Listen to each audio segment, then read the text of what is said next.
Cümleten selamun aleyküm hanımlar. Diva Patik YouTube kanalıma hepiniz hoş geldiniz. Bugün birlikte ajurlu, dolamalı, çiçekli çok güzel bir çeyizlik 5 diş patik yapacağız. Ben patiğimde krem, pembe ve yeşil tonlarında 3 tane patiklik ip kullandım. İpleri şöyle kenara alıyorum. Şişlerim 3 numara. Hemen modelimi de göstereceğim. İşte modelimiz bu şekilde. Dolamalı çiçeklerim, çiçekler arasında da bu şekilde ajurlarım var. Gayet güzel, hoş, çeyizlere uyacak bir model oldu. Bu patik benim elimin ölçülerine göre hanımlar 37, 38 ve 39 numara ayaklar için uyumlu oldu. Hemen patiğimize başlayalım. Her zaman olduğu gibi burun kısmından hanımlar pembe ipim ile başlayacağım patiğime 12 ilmek olarak. Şöyle. Birinci ilmeğim. 1, 2, 3, 4, 5, 6, 7, 8, 9, 10, 11, 12 ilmeğimi attım. Geri dönüyorum. Geri döndüğümüz hanımlar bakın arka yüzdeyiz. Bu aşamada ilk kenar ilmeğini örmeden alıyorum. Devamında gelen diğer ilmeklerimi sırası ile ters olarak örüyorum.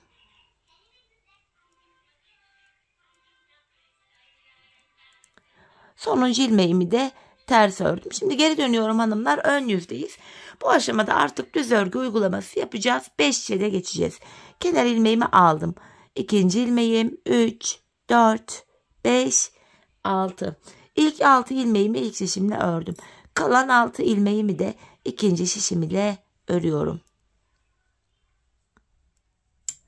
Bu aşamada hiç geri dönmeden ilk başladığımız yerlerden ilmekler çıkaracağız. İlk ilmeğimizi hemen şu kenara girerek çıkartıyorum. Yine devamında ilmek çıkartabilmek için de tığımdan yardım alacağım. Başlangıç yerlerimiz sık olduğu için tığım ile başlangıç yerlerine girerek ilmek çıkartıp şişime takıyorum. Bakın 3 ilmek oldu. Başlangıç yerine ilmeğin iki kanadına birden giriyorum hanımlar. İlmeklerimi öyle çıkarıyorum. Patik burnumuz daha sağlam oluyor. Şöyle bakın 6 ilmeğim oldu. Şimdi bir 6 ilmek daha çıkaracağım. Onu da 4. şişime takacağım. Şu birinci ilmeğim. Şu ikinci ilmeğim. Şu 3. ilmeğim. 4. ilmeğim. 5. ve şu kenara girerek son kez buradan da bir ilmek çıkartıyorum. 6. 4 şişimizde de 6'şar ilmeğimiz oldu. 5. şişimi aldım hanımlar. Bir sıra ilmeklerimi düz olarak öreceğim. 5 şiş patikte bir sıra dediğimiz olay şudur. 4 şişimizdeki ilmeklerimizi de örüp tamamlayınca bir sıra örmüş oluyoruz. İkinci şişime geldim. Buradaki 6 ilmeğimi de yine düz öreceğim.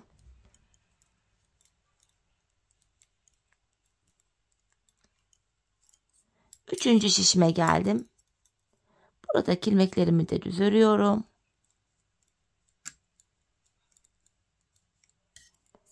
Dördüncü şişime geldim. Buradaki 6 ilmeğimi de düz örüyorum. 4 şişimizi de ördük hanımlar. Böylece bir sırayı tamamladık. Şimdi artırma zamanı. Patik burnumuza şöyle baktığımızda artırma işlemini sağ ve sol kenardan yapacağız. Orta kısımlardan artırma yapmayacağız. Şimdi ilk şişimdeyim. Kenarımız başta. 2 ilmek örüyorum. Ardından ikinci ilmeğimin altında hemen şu ilmeğimin kenarına girip buradan aldığım ilmeğimi de düz ördüm. İlk artırmamı yaptım. Kalan 4 ilmeğim düz örülüyor. Birinci şişimde 7 ilmeğim oldu. İkinci şişime geldim. Burada da hanımlar baktığımızda kenar sol taraftan. İkinci şişimde son 2 ilmeğim kalana kadar öreceğim. Bakın sondan ikinci ilmeğimin altındaki şu ilmeğimin kenarına giriyorum. Buradan aldığım ilmeğimi düz ördüm. Kalan 2 ilmeğimi de düz örüyorum. Burada da 7 oldu. Üçüncü şişimdeyim. Kenar başta. 2 ilmek örüyorum.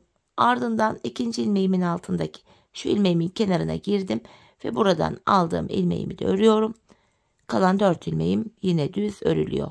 Burada da 7 ilmek oldu. Dördüncü ve sonuncu şişimdeyim. Kenar sol tarafta. Son 2 ilmeğim kalana kadar öreceğim. Kenardan artırmamı yapacağım. Bakın sondan ikinci ilmeğimin altına şuraya girdim. Buradan aldığım ilmeğimi düz örüyorum. Kalan 2 ilmeğim düz örülüyor. 4 şişimizde de 7'şer ilmeğimiz oldu. Bir sıra artırma yaptık. Şimdi bir sıra 4 şişimdeki 7 ilmeğimi de düz öreceğim. Artırma yapmayacağım. 5 şiş patikte bir sıra artırma yaparken bir diğer sıra ilmeklerimizi düz örüyoruz. Sebebi şu: her sıra artırma yaparsak şayet patik burnumuz bir anda açılma yapar ve hoş bir görüntü olmaz. İkinci şişimdeki 7 ilmeğimi de ördüm. 3 ve 4. şişimdeki ilmeklerimi de düz öreceğim. Bu düz ilmeklerimi örerken sizlere artırma işlemini kısaca tekrar etmek istiyorum. Artırma işlemini 1. ve 3. şişimizde ilk 2 ilmeği ördükten sonra yapıyoruz.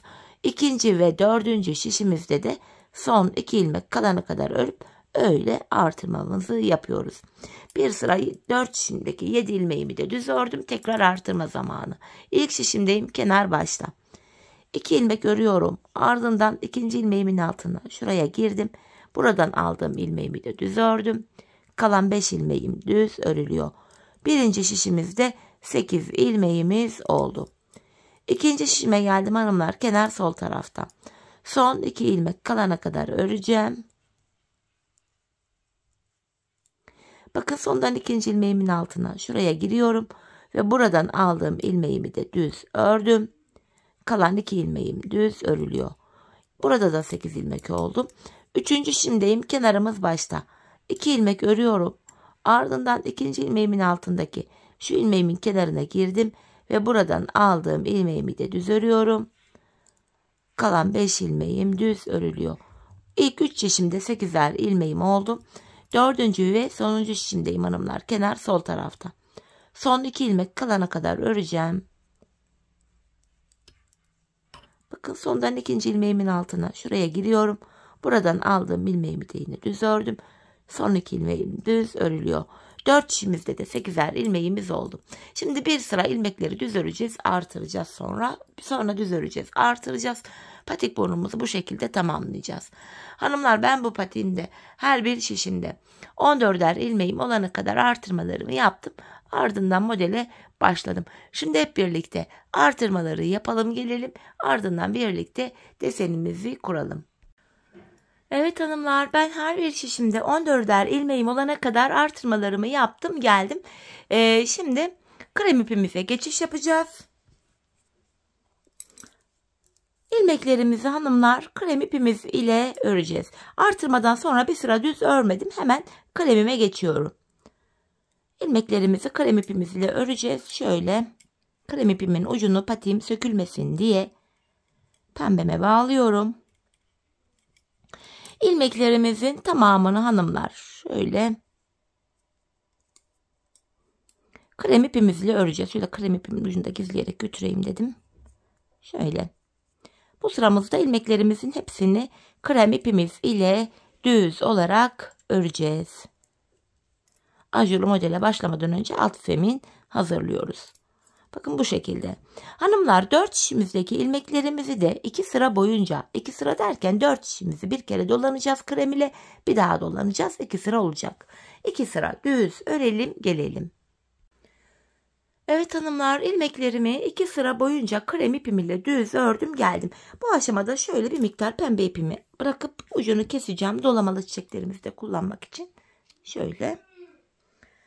Şimdi hanımlar, modelimize başlayacağız. Bakın dolamalı çiçek, ajur, dolamalı çiçek, ajur, dolamalı çiçek. Bu şekilde 3 çiçek, ortada 2 tane ajurumuz var.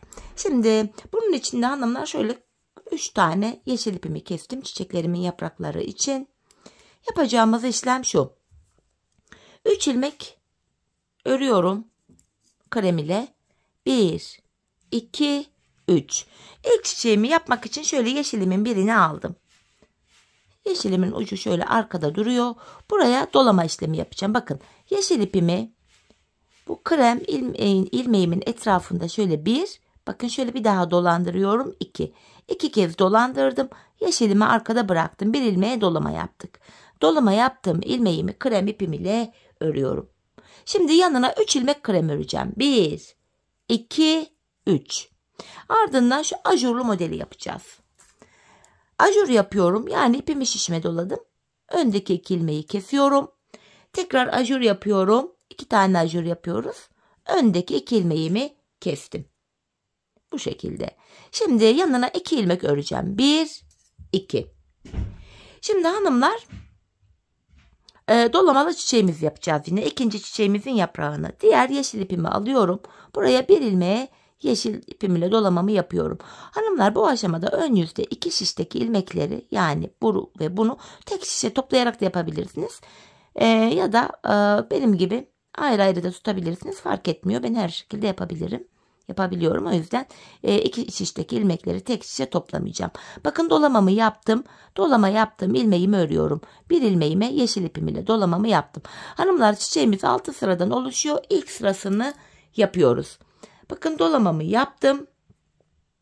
Ardından hemen yanına ikinci şişime 3 ilmek öreceğim. 1, 2, 3. Ajurumu yapacağım. Artırıyorum. Öndeki 2 ilmeği kestim. Artırıyorum. Öndeki 2 ilmeğimi kestim. Bakın bu şekilde. İkinci ajurlu modelimizi de oluşturduk. Yanına 3 tane krem örüyorum. 1, 2, 3. Buraya hanımlar bir ilmeğe yeşil ipim ile dolamamı yapacağım. Kesim yaptıktan sonra hemen bakalım, şurada aynı olsun. Pardon, 2 ilmek örüyoruz. 3 değil. Bakın ajur yaptık, kestik. Ajur yaptık, kestik. Yanına 2 ilmek düz ördükten sonra 3. Çiçeğimin yaprağını da kuruyorum. Yeşil ipim ile buraya bir ilmek dolamamı yapıyorum. Şöyle ipimi arkada bıraktım. İlmeğimin etrafında 2 kez dolandırıp dolama yaptığım ilmeğimi örüyorum. Yanına kalan 4 ilmeğimi düz ördüm. Modelimizin ilk sırasını oluşturduk. Geldik tabanımıza. Patiğimizin tabanında hanımlar model kurulumu yapmayacağız.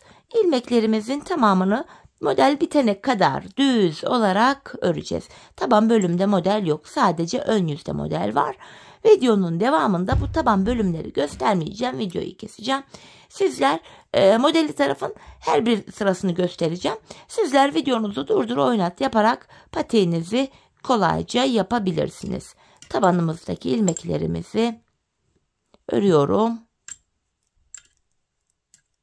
Tekrar ön yüzde modelde 2. sıradayız hanımlar. Bu sıramızda yaprağımızın 2. sırasını yapacağız. Yaprak 2 sıradan oluşuyor. 2. sırasındayız yaprağımızın. İlk 2 ilmeğimi krem ile örüyorum. 1, 2. Ardından şu yeşil ipimi aldım. Hemen bu sıradaki krem ilmeğin etrafında şöyle 2 kere dolandırıp yeşilimi arkada bırakıyorum. Dolama yaptım. İlmeğimi ördüm. Bir ilmek düz örüyorum. Şimdi yeşilim ile 2 ilmeğe dolama yapacağım. Bakın. Bir ilmeğe yapıyorum. Yeşilimi dolandırdım. Bir ilmeğe daha dolama yapacağım için yeşil ipim şu an önde bekliyor. Dolama yaptığım ilmeğimi krem ipimle ördüm. İkinci ilmeğime de yeşilim ile dolamamı yapıyorum. Dolama yapacağım ilmek bittiği için yeşilimi arkada bıraktım ve dolama yaptığım ilmeğimi örüyorum. Yaprağımız böyle. Bir önceki sırada ajur yapmıştık. Bu sırada ajurlu ilmeklerimizi düz öreceğiz hanımlar. Bu dolama yaptığımız ikinci çiçeğimizin önündeki bir ilmeğe kadar öreceğiz. Yani öndeki 6 ilmeği örelim. 1, 2, 3, 4, 5, 6. Bir sıra ajurlu model yapıyoruz. Bir sıra ilmekleri düz örüyoruz. Şimdi buradaki yaprağımızı yapacağız. Hemen yeşil ipim ile buradaki bir ilmeğe dolamamı yapıyorum. Yeşilimi arkada bıraktım. Dolama yaptım. İlmeğimi örüyorum. Yanına bir tane krem ördüm. Tekrar ikinci şişime geçtim. Burada da hanımlar 2 ilmeğe yeşil dolama yapacağım. Yine ilk çiçekle aynı şekilde ikinciyi yapıyoruz.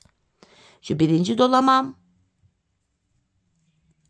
Şu da ikinci dolamam. Yeşilimi arkada bırakıyorum. Dolama yaptım. İlmeğimi ördüm. Şimdi bu ajurları da yine düz öreceğiz. Sayarak gidelim hanımlar. 1, 2, 3, 4, 5, 6 ilmek ördüm. Şimdi 3. çiçeğimi yapacağım. Yeşil ipimi alıyorum. Bir ilmeğe dolama yapıyorum. Yeşilimi arkada bıraktım. Dolama yaptım. İlmeğimi ördüm. Yanındaki bir ilmeğe de dolamayı yapıyorum. Tekrar yeşilimi aldım. Pardon, bir ilmek dolama yaptım. Yanındaki bir ilmeğimi düz ördüm. Şimdi 2 ilmeğe dolama yapacağım. Şu birinci ilmeğim, yeşil ipim önde bekliyor. Dolama bitince renkli ipleri arkada bırakıyoruz. Bakın yeşilimi ikinci ilmekten sonra arkada bıraktım. Dolama yaptım, ilmeğimi ördüm. Kalan 2 ilmeğim düz örülüyor. Hanımlar ikinci sırayı yaptık. Tabanımızı düz olarak örelim, gelelim. Evet hanımlar, tabanımızı ördüm geldim. Ön yüzde 3. sıradayız. Bu sırada ilk 3 ilmeğimi kremili örüyorum. 1, 2, 3. Pembe çiçeğimi yapacağım. Şu ilk pembe ipimi alıyorum. Kesmiştik ucunu. 2 ilmeğe dolama yapacağım pembe ile. Şu birinci dolamam. Pembe ipim önde bekliyor. Çünkü yanına 1 ilmeğe daha dolama yapacağız. Şu da ikinci dolamam. Pembe ipimi arkada bıraktım. Dolama yaptım. İlmeğimi ördüm. Şimdi bu sıramızda hanımlar yine ajurlu modelimizi yapacağız. Dolamamı yaptıktan sonra 1, 2 ilmek düz ördüm. İlk ajurumuzu yaparken önce artırmıştık, sonra sola doğru kesim yapmıştık. Bu ikinci sırada hanımlar önce sağa doğru kesim yapacağız. Sağa doğru kesimi hanımlar şöyle ikinci ilmeğin aradan girerek de yapabilirsiniz. Ben öyle zorlandığım için ikinci ilmeğimi alıyorum. İlk ilmeğimin önüne bırakıp ikisini keserek örüyorum. Ardından ajurumu yaptım. Şimdi tekrardan öndeki 2 ilmeği alıyorum. İkinci ilmeğimi ilkinin önüne getirip ikisini sağa doğru kesiyorum. Ajurumu yapıyorum. İkinci ajurumuzu da yaptık. Ajurumu yaptıktan sonra 1, 2 ilmek ördüm. Şimdi ortadaki çiçeği yapacağız. Ortaya da 2 tane yine pembe ipimle dolamamı yapacağım. Şöyle bir pembe ip kesmiştim. Diğer pembemi de alıyorum. Şöyle 2 ilmeğe pembe dolama yapacağım. Şu birinci ilmeğim. Bakın pembe ipimin ucu arkada. Pembem önde. Çünkü 1 ilmeğe daha dolama yapacağız. Dolama yaptığım ilmeğimi ördüm. İkinci şişime geçtim. Burada 1 ilmeğe daha pembe dolama yapacağım. Toplam 2 ilmek olacak. Şu ikinci ilmeğim. Pembemi arkada bıraktım. Dolama yaptım. İlmeğimi ördüm. Yanına 1, 2 ilmek örüyorum. Buradaki ajuru yapacağız. Öndeki 2 ilmeği alıyorum. İkinci ilmeği ilkin önüne bırakıp sağa doğru kestim. Ajurumu yapıyorum. Yine öndeki 2 ilmeği aldım. İkinci ilmeği ilkinin önüne getirip sağa doğru kesim yapıp ajurumu yapıyorum. Ajurlu modeli yaptık. Yine 1, 2 ilmek ördüm. Şimdi 3. çiçeğimizi yapacağız hanımlar. Diğer pembe ipimi alıyorum. Şöyle pembe ipimi ilmeğimin etrafında 2 kere dolandırıyorum. Dolama yaptığım ilmeğimi ördüm. Şimdi ikinci ilmeğime dolama yapacağım hanımlar. Şu yanındaki ilmeğe pembe ipimi yine 2 kez dolandırıp bu defa arkada bıraktım pembemi. Dolama yaptığım ilmeğimi örüyorum. Kalan 3 ilmeğim düz örülüyor. Bu şekilde. Hanımlar bu aşamada arkada şöyle ipuçları var. Dolamaları başlattığımız iplerimizin ucu arkada böyle kalınca çirkin bir görüntü olur. Hem sağlamlaştırmak adına hem de görüntüyü güzelleştirmek adına bakın. Şöyle ipuçlarını alıyoruz. Bakın şöyle gizli zincirle düğümlüyoruz. Bakın şu ilmek araları var ya. Buralardan geçirerek iplerimizin ucunu gizliyoruz hanımlar. Patiğimizin bu iç bölümü tertemiz görünür böylece. Bütün uçlarda aynı işlemi uygulayalım. Evet 3. sırayı tamamladık hanımlar. Şimdi tabanımızı düz olarak örelim gelelim. Evet tabanımızı ördüm geldim hanımlar. Modelimizde 4. sıradayız. Ajurlu ilmekleri bu sıra düz öreceğiz. Sadece çiçeklerimizi yapacağız. Bu sıramızda 1, 2 ilmeğimi düz ördüm. Şimdi pembe ipimi alıyorum. İlk pembemi aldım. 4 ilmeğe dolama yapacağım. 4 ilmeğe. Şu birinci ilmeğim. Pembe ipim önde. Dolama bitene kadar pembe ipimiz önde kalıyor. Şu ikinci ilmeğim. Şu 3. ilmeğim. Şu da 4. ve sonuncu ilmeğim. Pembemi bu defa arkada bırakıyorum. Dolama yaptım. İlmeğimi ördüm. Aradaki ajurlu ilmekleri düz öreceğiz. Dilerseniz yine sayarak gidelim. 1, 2, 3, 4, 5, 6 ilmek ördüm. Şimdi ikinci çiçeğimizin dolamasını yapacağız. Bu ortadaki pembe ipimi alıyorum. Buraya 4 ilmeğe pembe ile dolama yapacağım. Şu birinci ilmeğim. Şu ikinci ilmeğim. İkinci şişimden devam ediyorum. Şu 3. ilmeğim. Şu da 4. ilmeğim. Pembemi yine arkada bırakıyorum. Dolama yaptığım ilmeğimi ördüm. Yine araya 6 ilmek öreceğim. 1, 2, 3, 4, 5, 6. Üçüncü çiçeğimizi yapıyorum. Pembe ipimi aldım. Burada 4 ilmeğe dolama yapıyorum. Şu birinci ilmeğim, ikinci ilmeğim, üçüncü ilmeğim, şu da dördüncü ilmeğim. Yine pembemi arkada bıraktım. Dolama yaptım. İlmeğimi ördüm. Kalan 2 ilmeğim düz örülüyor. 4. sıramızı tamamladık. Tabanımızı örelim gelelim. Evet hanımlar, tabanımızı ördüm geldim. Şimdi modelimizde ön yüzde 5. sıradayız. Bu sıramızda ilk 2 ilmeğimi krem ile ördüm. Pembemi alıyorum. 2 ilmeğe pembe dolama yapacağım. Şu birinci ilmeğim. Şu da ikinci ilmeğim. Pembemi arkada bırakıp dolama yaptığım ilmeğimi ördüm. Yanına bir tane krem düz örüyorum. Tekrar buraya bir ilmeğe pembe dolama yapıyorum. Yine pembemi arkada bıraktım. Dolama yaptığım ilmeğimi ördüm. Yanına bir ilmek düz örüyorum. Şimdi yine ajurlu modeli yapacağız. Bir önceki sırada sağa doğru kesim yapıp ajur yapmıştık. Bu sırada yine ilk ajurumuzda olduğu gibi. Önce ajur yapıyorum. Öndeki 2 ilmeğimi kesiyorum. Tekrar ajur yapıp öndeki 2 ilmeğimi kesiyorum. Ajurlu modelimizi yaptım. Yanına bir ilmek düz ördüm. Şimdi ikinci çiçeği yapacağız. Yine pembe ipim ile 2 ilmeğe pembe dolama yapıyorum. Şu birinci pembe dolamam. Şu ikinci. Pembe ipimi arkada bırakıyorum ve dolama yaptığım ilmeğimi ördüm. İkinci şişime geliyorum. Yanına hanımlar bir tane krem ördüm. Ve yanına bir tane daha pembe ile dolamamı yapıyorum. Dolama yaptığım ilmeğimi ördüm. Şimdi yine ajurlu modeli yapacağız. Bir tane düz örüyorum dolamadan sonra. Ajur yapıyorum. Öndeki 2 ilmeği kestim. Ajur yapıyorum. Öndeki 2 ilmeğimi kesiyorum. Ajurumuzu yaptık. Yanına bir ilmek düz ördüm. Tekrar pembemi alıyorum. 2 tane pembe dolama yapacağım. Şu birinci pembem. Şu ikinci pembem. Pembeyi arkada bırakıp bu ilmeğimi krem ile ördüm. Yanına bir krem örüyorum. Buraya bir ilmek daha pembe ile dolamamı yapıp pembemi arkada bırakıyorum. Dolama yaptım. İlmeğimi ördüm. Kalan 2 ilmeğim düz örülüyor. Tabanımızı örelim gelelim hanımlar. Evet hanımlar. Modelde ön yüzde ve 6. sıradayız. Yani sonuncu sıramız bu. Bu sıramızda yine bir önceki sırada ajur yapmıştık. Ajurlu ilmekler düz örülecek. Sadece çiçeklerimizi yapacağız. İlk 3 ilmeğimi krem ile örüyorum. Ardından pembemi aldım. 2 ilmeğe pembe dolama yapacağım. Şu birinci ilmeğim. Şu da ikinci ilmeğim. Pembeyi arkada bırakıp dolama yaptığım ilmeğimi ördüm.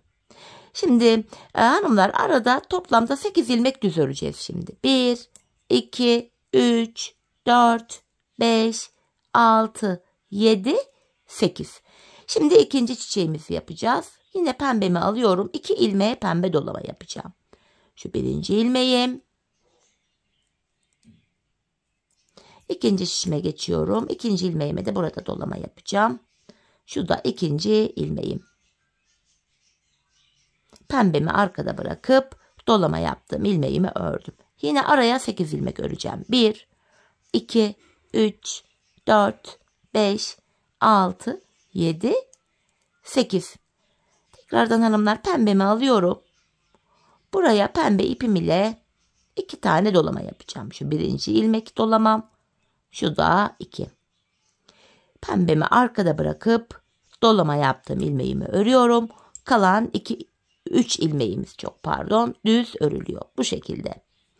Şimdi hanımlar ilk desenimizi bitirdik. İlk desenimiz bu şekildeydi. Şöyle bir göstereyim size. Şöyle. İkinci desende ajurlu bölümlerin üstlerine çiçekler yapacağız. Çiçekli bölümlerin üstüne ajurlarımızı yapacağız. Aynı işlem devam edecek yani. Tabanımızı örelim gelelim hanımlar. Ardından ikinci desenimize başlayacağız. Tabanımızı ördüm hanımlar. Ön yüzdeyiz. İlk çiçeklerimizi bitirmiştik. İlk desenimizi. Bu sırada ilmeklerimizin tamamını düz olarak öreceğiz. Hepsini düz örüyoruz. Model aralarında 2'şer sıra düz öreceğiz hanımlar. Bu şekilde hepsini gördüğünüz üzere düz örüyorum. İlk şişimi ördüm. Şimdi hanımlar 4 şişimizdeki ilmeklerimizi de 2 sıra boyunca düz olarak örelim gelelim. Evet hanımlar, ilmeklerimi 2 sıra boyunca krem ipim ile düz ördüm ve geldim. Şimdi ikinci desenlerimizi kuracağız. Bu aşamada 3 tane ajurlu model olacak. 2 tane arada çiçek olacak. Bakın 1, 2, 3 tane ajurlu modelimiz, 2 tane de çiçeğimiz var. Şimdi yapacağımız işlem şu. 2 ilmek örüyorum. Yine bu ajurların aynısını yapacağız. Bakın ipimi şişime doluyorum. Öndeki 2 ilmeği kestim. Tekrar ipimi şişime doluyorum. Öndeki 2 ilmeğimi kesiyorum. Yanına 2 ilmek düz örüyorum. 1, 2. Şimdi tam bu ortaya çiçeğimi yapacağım. Şu alttan yeşil ipimi getirerek hanımlar dolamalı çiçeğimi buraya yapıyorum. Şöyle.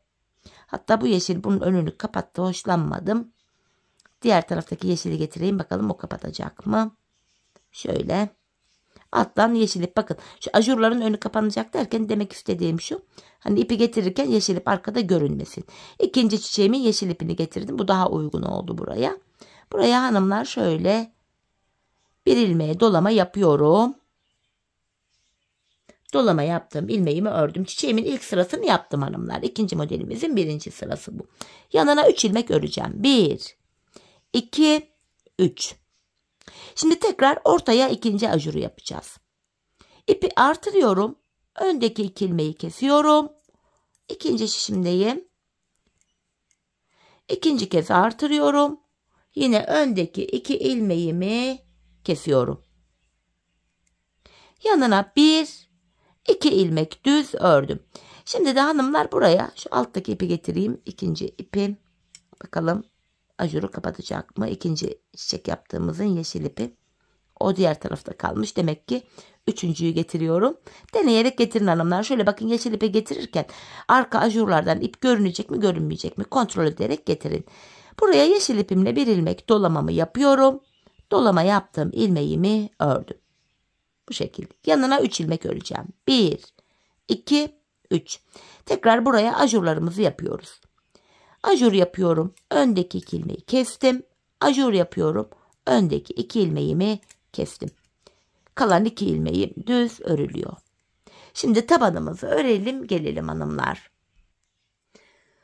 Evet hanımlar, modelde ikinci sıradayız. Bu sırada ajurları yapmayacağız. Bir önceki sırada yapmıştık. Sadece dolamalı çiçeklerimizi yapacağız. Bu aşamada bakın şu yeşil dolamamın önündeki bir ilmeğe kadar öreceğim. Sayarak gidelim dilerseniz.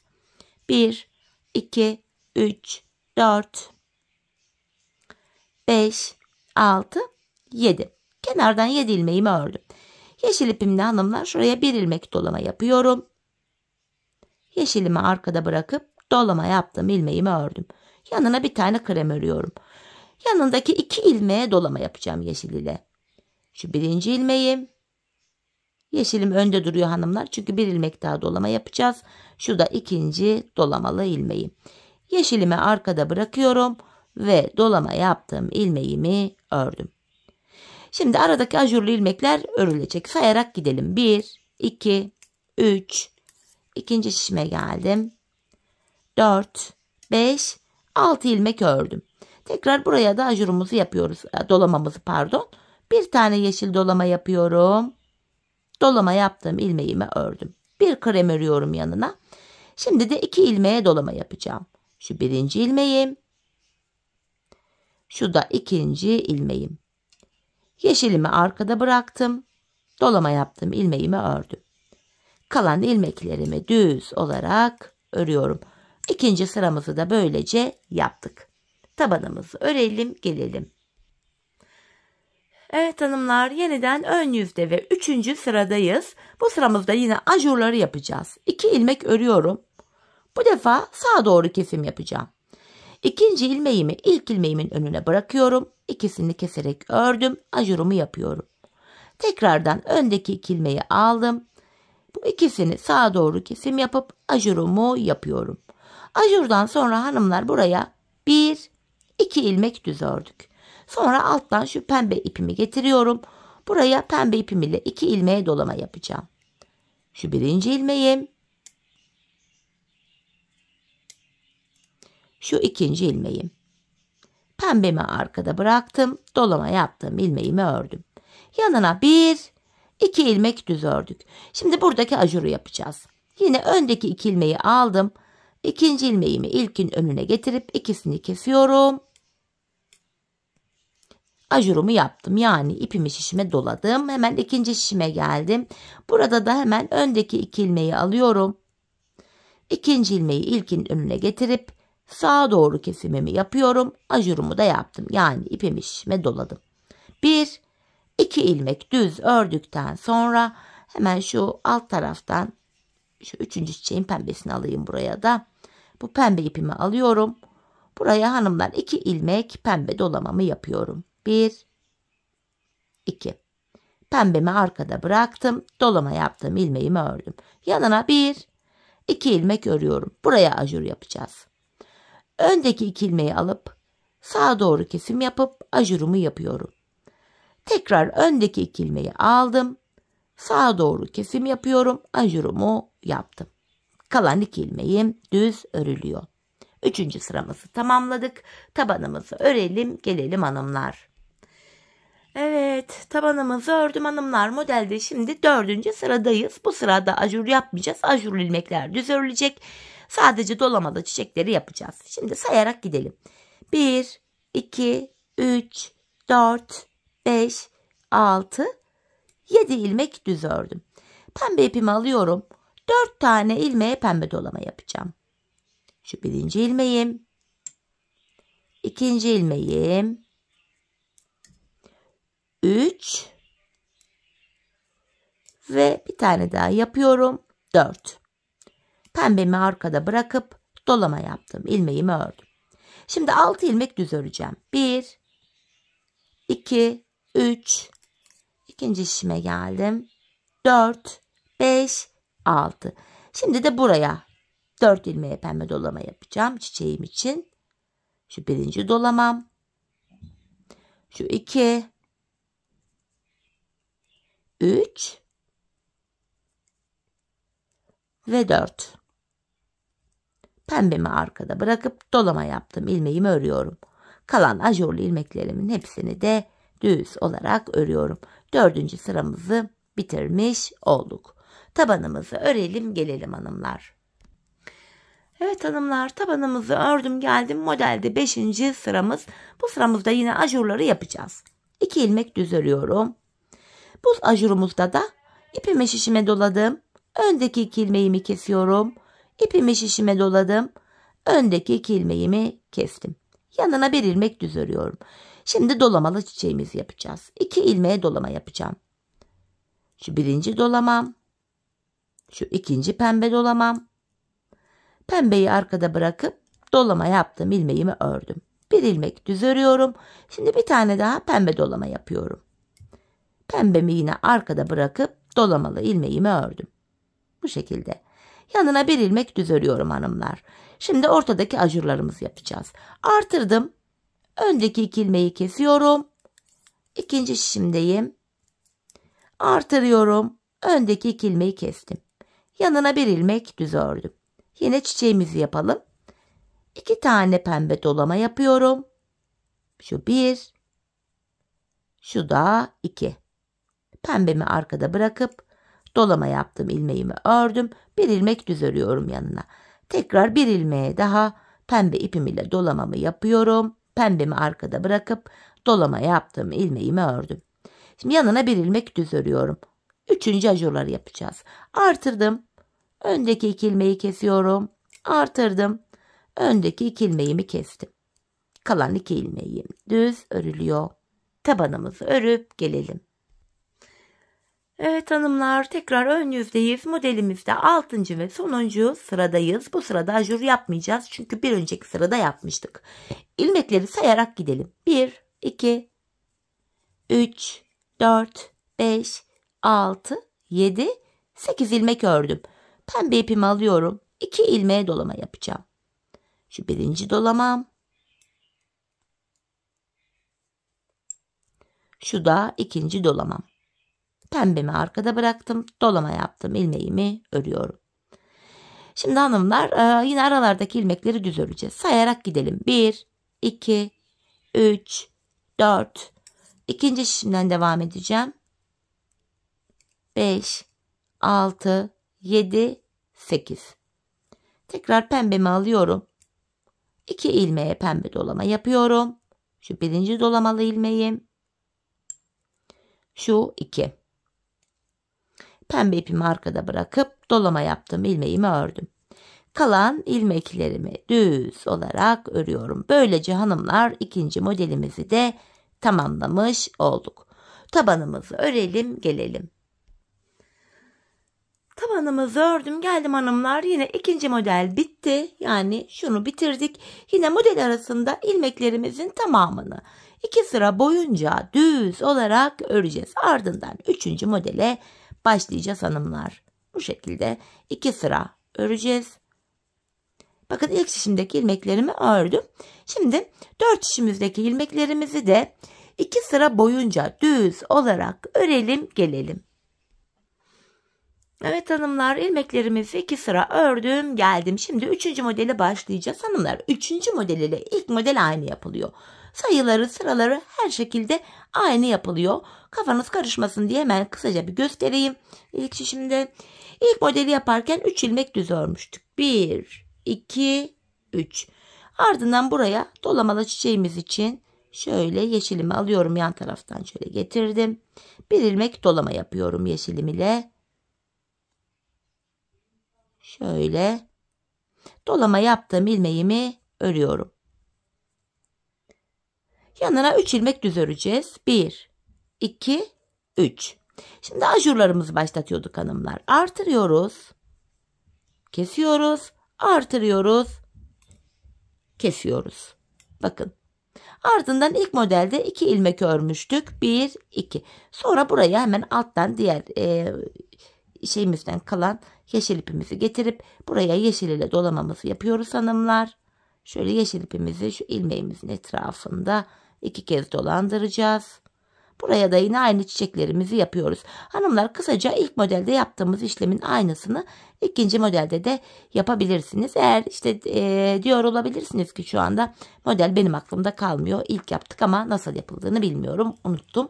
Hanımlar, ilk modeli yaptığımız, şimdi videoyu geriye alarak ilk modeli yaptığımız bölüme gelerek bu sıralamaları takip ederek şu 3. bölümü de 3. çiçekleri de rahatça yapabilirsiniz. İlk modelin sıralamalarını videoda takip edin.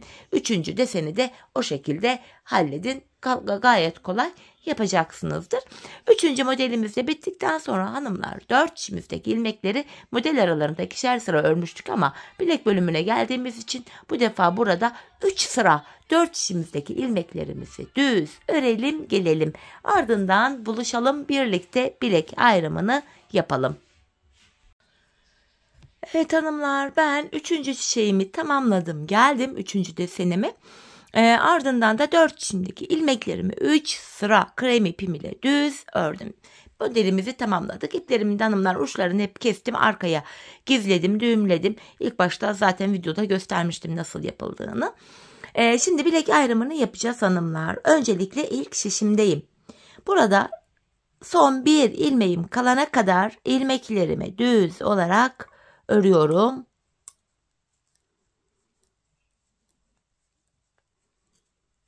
Bakın son bir ilmek kaldı. Buradaki sonuncu ilmeğim ile ikinci şişimdeki ilk ilmeğimi alıyorum. Bilek ayrımında tam ortada bu 2 ilmeği birbiriyle yer değiştirdim. Yer değiştirdiğim ilk ilmeğimi ilk şişimle örüyorum. Bilek ayrımında, yani burada ilmekleri yer değiştirerek örme sebebimiz şu: bilek ayrımı daha sıkı ve sağlam oluyor.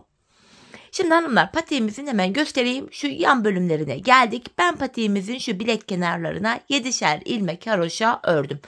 Örgümüzün hem ön hem arka yüzünde düz örgü örünce haroşa oluyor. Hem ön hem arka yüzde ters örgü örünce yine haroşa oluyor.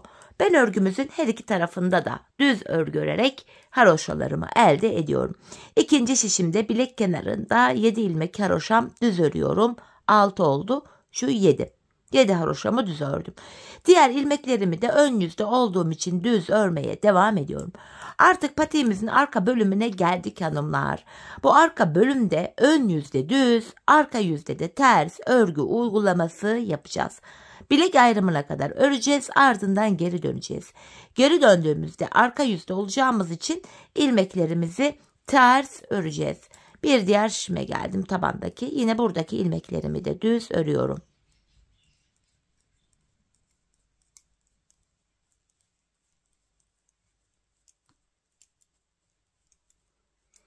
Son şişime geldim. Bilek ayrımı yaptığımız şişimiz. Yine ilmeklerimi düz öreceğim. Bilek ayrımı yaptığımız yere kadar örüyoruz. Bakın son 7 ilmeğin bilek kenarında haroşa olduğu için yine haroşalarımı düz örüyorum. Sonuncu ilmeği de ördüm. Bakın bilek ayrımına kadar geldik. Bilek ayrımına kadar örüyoruz, geri dönüyoruz, örüyoruz, geri dönüyoruz hanımlar. Şu an geri döndüm. Ben sonuncu ilmeklerimi ördüğüm için burada ilk ilmeğimi örmeden alıyorum. Bu kenar ilmeğimle birlikte toplam 7 ilmek haroşamı düz öreceğim. Şu 5, 6, 7. Bakın buraya bir diş haroşa oluştu bile. Arka yüzde olduğum için diğer ilmeklerimi ters örüyorum. Patiğimizin arkasında yapacağımız işlem sadece bu hanımlar. Bilek ayrımına kadar öreceğiz, geri döneceğiz, öreceğiz, geri döneceğiz. Ön yüzdeysek eğer ilmeklerimizi düz öreceğiz. Arka yüzdeysek de ilmeklerimizi şu anda yaptığımız gibi ters öreceğiz. Sadece bilek kenarlarındaki 7'şer ilmek haroşamızı haroşa olarak örmemiz gerekiyor.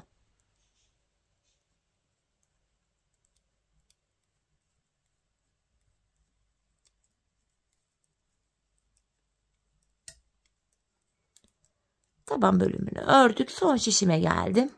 Burada da ilmekleri ters öreceğim. Sadece son 7 ilmeğim haroşamı düz öreceğim. Bakın son 7 ilmeğim kaldı kenarda. Haroşa olduğu için bunları düz örüyorum. Yine buradaki sonuncu ilmeğimi de ördüm, geri dönüyorum. Gördüğünüz gibi bilek ayrımına kadar ördük, ardından geri döndük. Şu anda ön yüzdeyim. İlk ilmeği örmeden aldım. Yine 7 ilmek haroşamı düz öreceğim. Ön yüzde olduğum için diğer ilmeklerimi düz örmeye devam edeceğim. Diğer bilek ayrımına kadar öreceğiz, ardından geri döneceğiz. Bu şekilde patiğimizin arka bölümünü tamamlayacağız hanımlar. Patiğimizin şu kenarlarında birer diş haroşamız oldu bile. Bakın. Şuralarda. Hanımlar ben bu patiğimin şu arka bölümüne toplamda 16 diş 16 sıra haroşa ördüm. Benim ölçülerime göre tam oldu. Bu aşamada dikkat etmeniz gereken nokta şu. Patiğinizin arkasını örerken ayağınıza giyin hanımlar. Deneyin. Şöyle ki patiğinizin arka bölümünü topuğunuzun şu kenarına gelene kadar örmeniz gerekiyor. Bu şekilde ölçü alarak yaparsanız patik ayağınıza tam olur. Dediğim gibi ben 15 sıra haroşa ördüm, tam oldu. Belki siz 18 örersiniz, belki 15 örersiniz, belki 14. Bu tamamen örmek istediğiniz ölçüye göre değişiklik gösterebilir. 1-2 sayı oynar. Şimdi hep birlikte ölçülerimize göre patiğimizin arka bölümünü tamamlayalım, gelelim. Ardından birlikte topuğumuzu keselim. Evet hanımlar, patiğimin arka bölümünü ördüm, geldim. Burada 16 sıra haroşam var. Bu aşamada hanımlar bilek ayrımından sonra şu bölüm böyle genişledi ve ilmeklerin hepsi bakın dümdüz duruyor. Tek şişte toplanacak duruma geldi. Ben bu aşamada ön yüzden baktığımızda bu sol kenara 24 ilmek ayırdım. Kalan ilmekleri de sağ şişime taktım. Bu şekilde topuk kesiminde bana daha kolay oluyor. Şimdi topuğumuzu örmeye başlayacağız. Bu bölümde kenardaki 7 ilmek haroşamız yine haroşa olarak örülüyor hanımlar. 7 haroşamı örüyorum.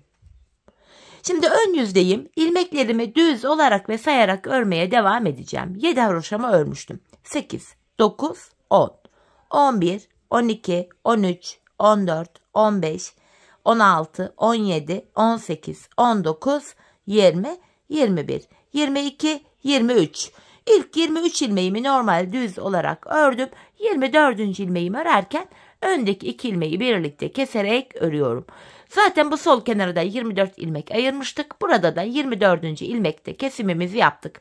Topuğumuz için orta kısımda da 7 ilmek kaldı bu bölümde. Bu 7 ilmek her seferinde birer birer kesilecek, eksilecek, bitecek ve böylece topuğumuz oluşacak. Şimdi yapacağımız işlem şu.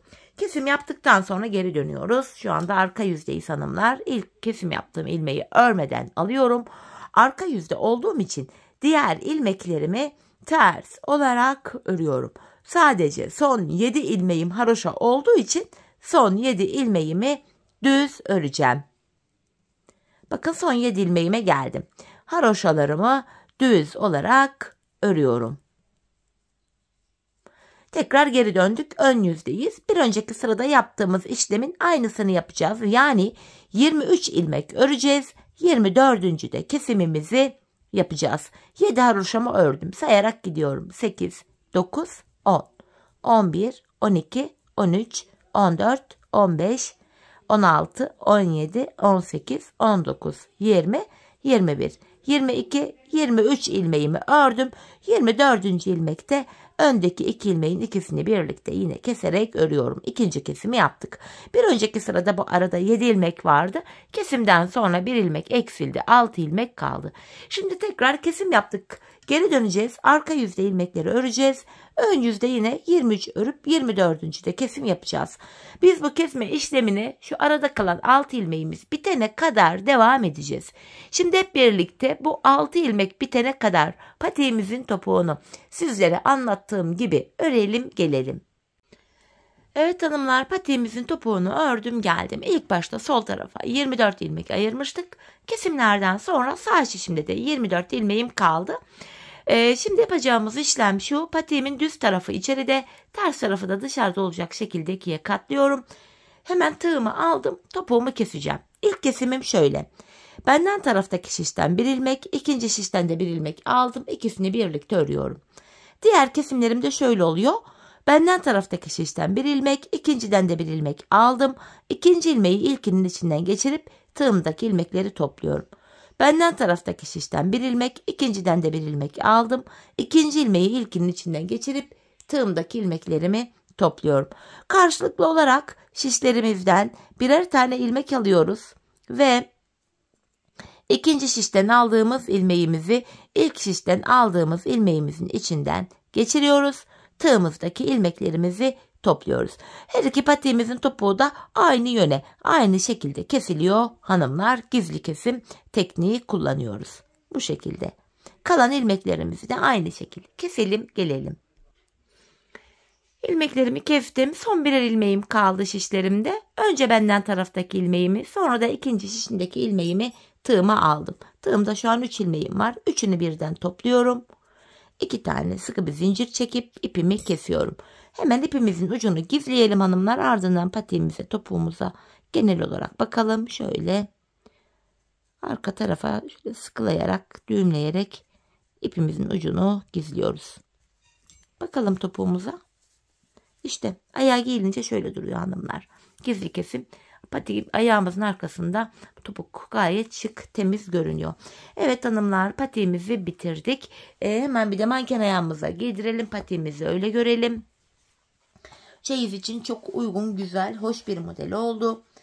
Uzun zamandır benden bu tarz modeller isteniyordu. 5 şiş modeller yapmak istedim. Umarım beğenirsiniz. Benimle birlikte beğenerek, severek yaparsınız. 5 şiş severlere gelsin bu modelimizde.